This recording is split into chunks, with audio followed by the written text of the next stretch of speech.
Ladies and gentlemen, we are coming at you live from Life on the Rocks, episode 18 with your host, Conor Rocques. Today's featured guest in the hot seat is my good friend, Alessandro Constantini.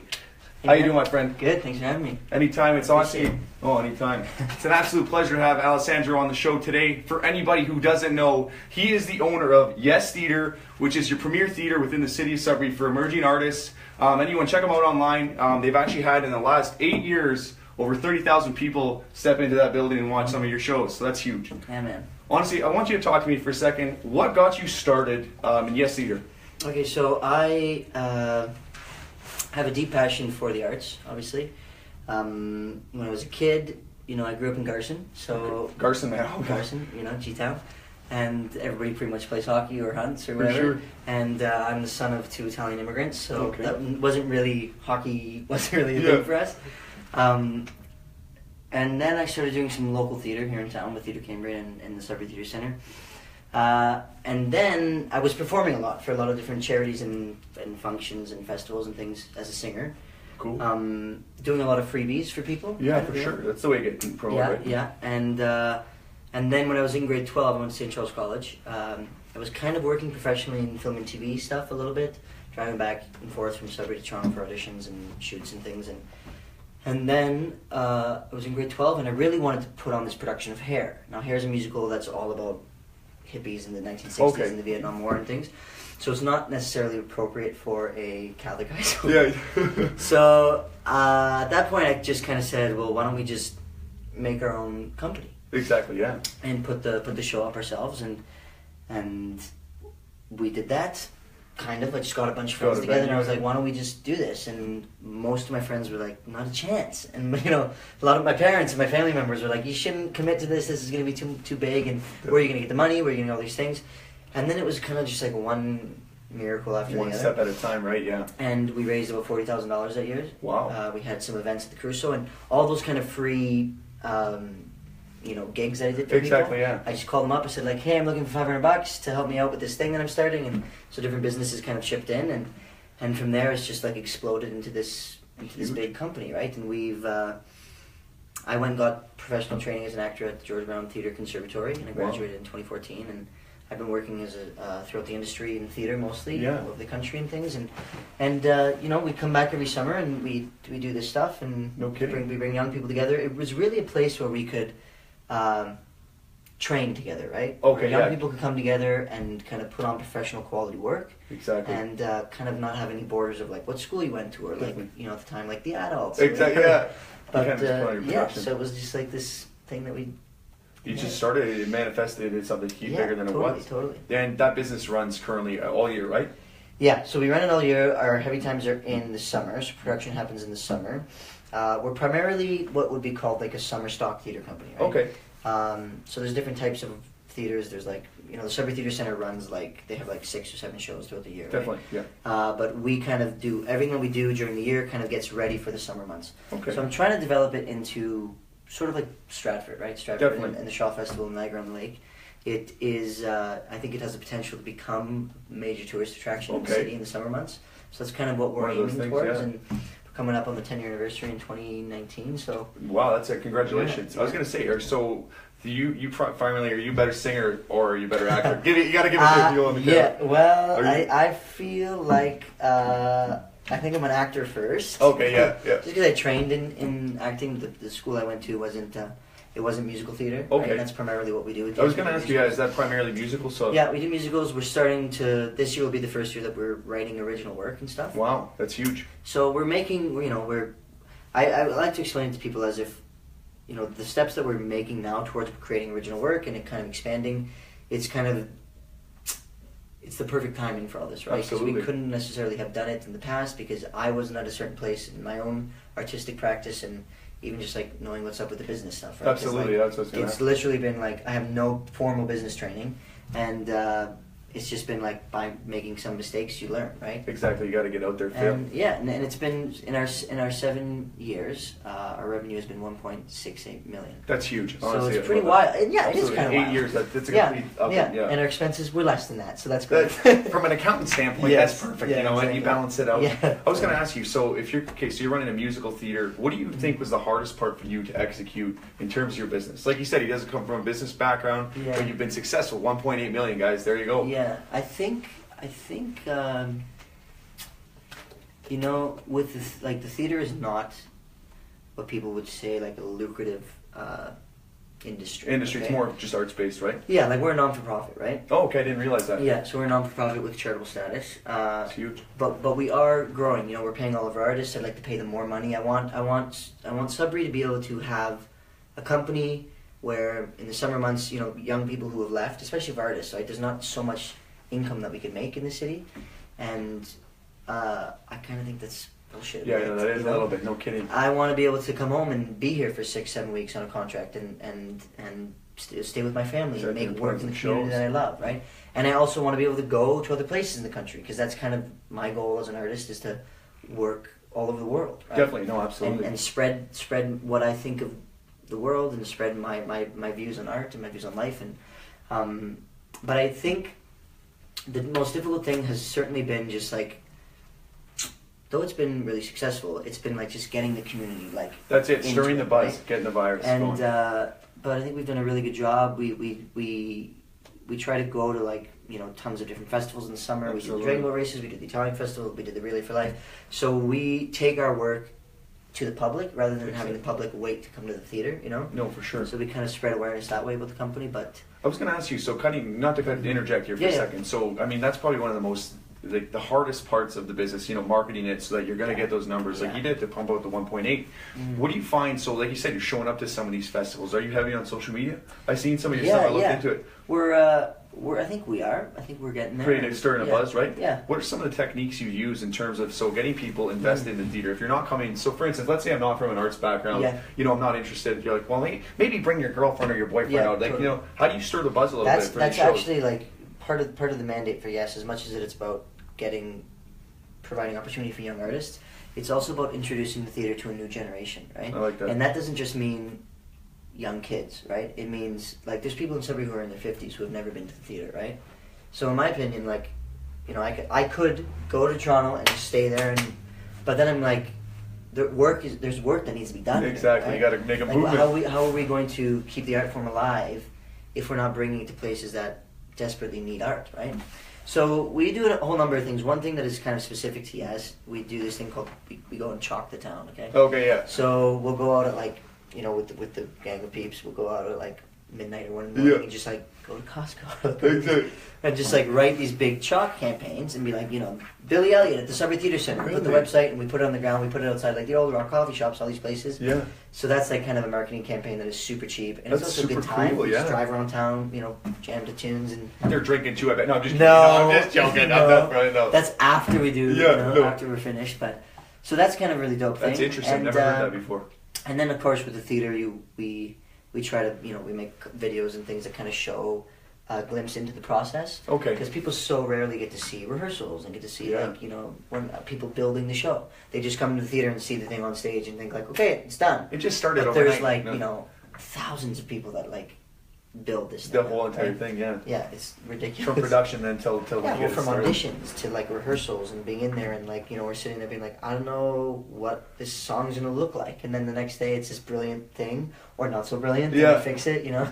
Like where I gotta go. How do you Yeah. find the arts community in the city? Like obviously where it's expanding, it's growing. Totally, man. It is. I think we have one of the richest cultural communities like in the country. Certainly, out of what I've experienced, as you know, Really? Wow. working.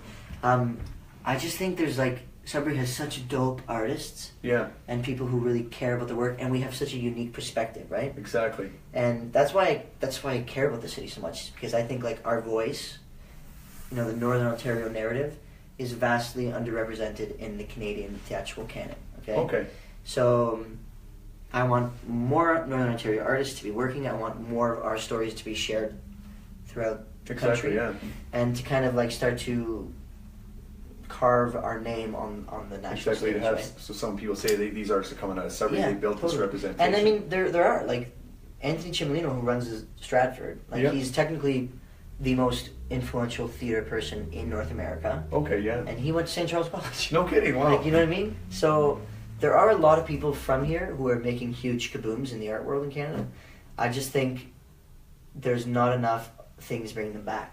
Oh, right? that's what it is. So they leave, they go to Yeah, Toronto. yeah. So would you argue that that's probably one of the most difficult things is to keep people coming back here? I think so. I to think build that to that yeah, platform here unless, you're talking unless about? there's, like I said, like I don't think anyone should work exclusively in one place for a long time ever. Absolutely. Certainly, like as an artist, it might be different for other careers. Well, artists, we're out As there, an right? I'm an artist, artist like, too. yeah, you gotta be in different places, right? You gotta be like meeting new people and having different experiences to enrich your work. For sure. But I think, you know, it's important that we create enough opportunity for actors, musicians, scenic artists, painters, or whatever, so that they could come back here, right? Absolutely. And work and make a living and not just get like, you know, Peanuts, yeah. Yeah. I think that's one of the most difficult things too. You're looking in society today, like there's so many different things, but you can leverage that online sphere to kind of get that name out. And then this is the Sudbury brand. Yeah. Like I know wherever I go in the world, people are always talking about, oh, they have that story from Los Angeles, or this person right, came out of right. New York. It's Yeah. just the same generic story, or they have the same story, the same Yeah. struggle. Whereas you know, it's nice. Like I embrace the fact that you know I'm from Sudbury, and eventually, like I go in the speaking skit, Yeah. and I want to deal with that there. Where I want to come out and say, you know, I'm that crazy Canadian Yeah, guy with totally. the energy. You know, so the next show that we're doing is called Billy Elliot. Okay. And Billy Elliot. I saw that online. Yeah, Billy Elliot's about this young boy in this northern England mining community in 1984-85 during the big coal miner strike. So this was the biggest labor dispute in history, really. There's 22 million hours of labor lost. Wow. So this is a story about this young kid in this community that's kind of undergoing all this like industrial revolution, and essentially, if the mine closes, the That's community it. is dead, right? And he discovers his passion for ballet. So he's this like boy in the 80s in this like rugged mining town who wants to dance, Exactly, yeah. right? It's And funny. and it's a beautiful story about him kind of coming to terms with wanting or discovering this dream, right? Exactly. And why I think it's really interesting for Sudbury is because, you know, when I was a kid, we would go to the hockey arena, right, with school, and we would like skate around, and I would be like, I really dig this feeling. Like there'd be music on, and I would just be skating around, and I was like, why do I like this? Exactly. And it certainly wasn't because I wanted to play hockey, No, right? no, for sure. But it was because it was a theater. Exactly. There was seats, and there was something that was like sparking in me that I didn't know how to articulate because I didn't really have any examples of it, right? No, definitely. There was no marquee, there was no actors in town that I could really look up to or whatever, right? So I almost think that like because of where we're situated in the world, and this is kind of barking back to perspective. Yeah. You know, we almost have to dream harder than, you know, someone who is. This might not be totally fair to say, but Come from a bigger city. Absolutely, right? Yeah. If you're in LA, like Yeah, it's easier. the chances of you meeting a big casting director are a little bit higher than they would be living in Garson, I think right? you're absolutely right. Yeah. So I think especially and that's- Garson. No, I'm just exactly. kidding. No, no, just Especially kidding. No, G- yeah, especially Garson. But I feel like, and that's why Billy Elliot is so special for us, and it is probably the most, it's probably the closest narrative to our experience as Siberians that we've told yet. And I like that. It's an interesting observation. yeah, it is, and I 100%. think it's a really great point of departure for us as artists to kind of dig into it, because we have to kind of fight harder to get chances, right? No, that's it. To get noticed, I think Yeah. that's one of the to frame an observation. It's you look at some of these top level celebrities. It's actually crazy how they're able to stay a celebrity, like an A-lister, for Yeah. 10 years. People don't understand. You know, I tell people all the time. I think you'll find this quite interesting. I was pitching with one of the top 20 publicists in the world. His name was R.J. Garris, and you know, like I always tell people in the story, I put $8,000 invested into it. Bang, right down the toilet. I literally pitched Fox News, Success Magazine, all these top hit list agencies, media agencies. Didn't land a single interview. I sat back, got hit really hard to the ground. So I'm looking at some of these people. I'm like, wow, I can't believe that you can actually stay within that capacity for that long, for 10 years. Like Beyonce, those names, right? Well, yeah, like she's a prime example of someone who just like reinvents herself Every time, yeah. and but constantly offers perspective, right? Exactly, Unique yeah. perspective. And as an artist, she's just brilliant because she is talking about the current world, right? Exactly, yeah. So that's what we have to do as And we're- artists and as theater makers, and you know we have primarily produced Broadway musicals, right? Exactly, Or yeah. American produced musicals, but they are all youth-driven narratives, right? Okay, yeah. So our mandate is to tell stories that are about young people or offer a perspective for young people, Yeah. and Billy Elliot is specifically exciting because it's a young man learning why he wants to make his art, right? Absolutely, yeah. And it's just super dope. Yeah, no, 100%. So is that where you kind of get your inspiration for the shows you're going to pick? Do you pick them yourself? I do, yeah. As the artistic director, I kind of do the programming. I have a team. I have like a really close-knit group of artists who like return to the company every year, and I'm really open about what we're going to do and kind of asking them questions, and I'm all about collaboration. Absolutely. Especially in the room when we're working in rehearsals. Great environment, I want everyone to just... Yeah, like I want to lead with love, right? No, absolutely. And not that there's not going to be moments of tension or stress or like anger in an artistic process, but I want you to walk me through that actually for a minute. So, like you said, there's anger, frustration. There's a lot of passion invested in terms of these projects. Totally. How do you deal with some of these people when you have someone that's let's say from a different arts background to someone else when they clash? If you're trying to put a theater together and all of a sudden they're not dancing, singing, doing what you want. Talk to me about that. I guess the thing with art, right? You could go see a movie, I could go see a movie, and you're like, that was garbage, and I could say that changed my life, right? And both answers are valid and fair and totally understandable, right? So it's not like in math, 1 + 1 is 2. In art, 1 + 1 could equal like chocolate or something else, Exactly. And it could be, and that's valid. So I think as a director, what I try to do, because there are going to be people who disagree or who think like, I think this choice is stronger or this or whatever, right? I think what I try to do as a director is ensure that, I'm steering the ship, but everybody's on the ship. So I might not know where we're going, right? I might not know, I have an idea of the end goal, what I want this to look like, what I want us to say as artists. But I think it's key that you leave enough room for collaboration. Absolutely.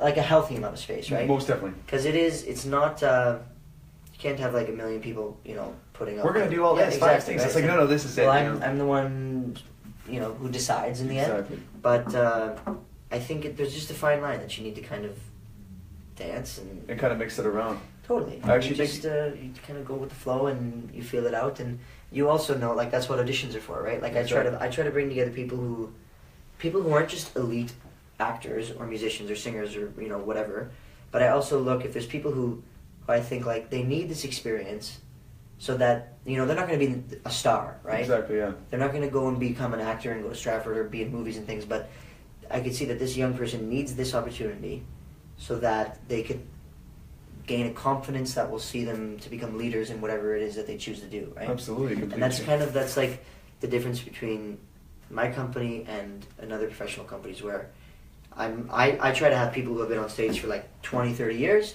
with people who have never stepped foot on stage, right? Exactly, get them to stand on the shoulders of giants. And it creates an interesting ecology, right? And it's kind of like whatever you lack, that person has, and whatever you're strong at, that person's not. And so therefore we have this company of people who are kind of like leaning on each other. Yeah. And then it creates, every person is vital, right? Because if you pull someone, the whole thing will fall. Exactly, yeah. So, and that's just, it's very... Well, I gotta ask you, because this is interesting. I've never had someone on the show, that owns a theater company or gets in the arts. You're coming from the arts background. What do you think is the hardest part of running a theater company? That's an interesting question, just because this is entrepreneurial based, motivational, right? Totally. One other thing before I answer that too, I wanted to, you actually framed the perfect reality of, you're leading the ship, but everyone else is kind of going. It's like when you take the entrepreneurial plunge, you really don't know what's going to happen. You're kind of going with it. You're like, well, this person, all of a sudden someone doesn't show up to work. What do you do?